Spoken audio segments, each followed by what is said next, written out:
ప్రస్తుతం లైవ్ లో ఒక సంఘటన చోటు చేసుకుంది. డెమోన్ పవన్ కి లెఫ్ట్ అండ్ రైట్ ఇచ్చేసుకుంటుంది తనుజ. ఇక అసలు విషయానికి వస్తే సంజన వెళ్లి వాటర్ తాగిన బాటిల్ అక్కడ పెట్టిందట. అక్కడే అసలైన విషయం స్టార్ట్ అయిందని చెప్పాలి. వాటర్ తాగుతున్నప్పుడు క్యాజువల్ గా ఎవరైనా సరే అక్కడ ఏదైనా ఉంటే దాని మీద పడతాం. దాన్ని పెద్ద ఇష్యూ చేసి బోతద్దల్లో పెట్టి చూశాడు హరీష్. ఇక హరీష్, మీరు తాగిన ప్రతి బాటిల్ ఇక్కడ కిచెన్ లో పెట్టడం వల్ల కిచెనే దరిద్రం అయిపోతుందండి. మీ ఓనర్స్ తెగ ఓవర్ చేస్తున్నారు. టెనెట్స్ గా ఉన్నప్పుడు బానే ఉండేవాళ్ళు, మీరు మరీ ఇంత ఓవర్ చేస్తారని అనుకుంటలేదంటూ హరితరీష్ అయితే ఇష్టం వచ్చినట్టు మాట్లాడాడు. ఇక ఇదే విషయం ఏకంగా రాము అలాగే తనుజ ఇమాన్యుయల్ వీళ్ళ ముగ్గురు కూర్చొని డెమోన్ పవన్ కి చెప్పాడు.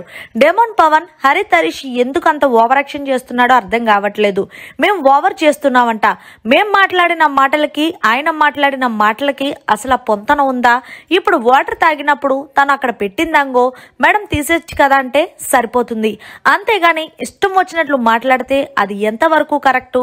అంతేకాకుండా ఇందాక నేను చపాతీ పిండి కూడా ఎక్కువ కలిపేస్తున్నారు కదా సార్, వేస్ట్ అయిపోతుంది, కొంచెం చూసి కలపండి అంటూ నేను కుకింగ్ మానిటర్ గా చెప్పినా సరే మాకు తెలుసులేండి ఏం చెయ్యాలంటూ గేరుగా మాట్లాడుతున్నాడు.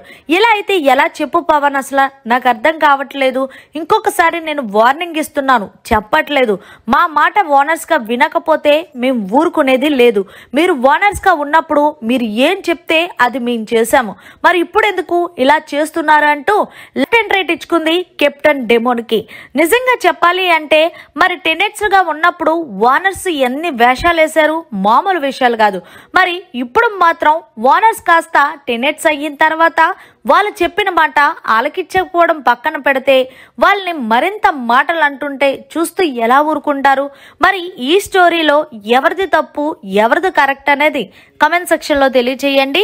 ఇదంతా కూడా లైవ్ లో చోటు చేసుకుంది. మరిన్ని లేటెస్ట్ లైవ్ అప్డేట్స్ కోసం చూస్తూనే ఉండండి మీడియా కార్నర్.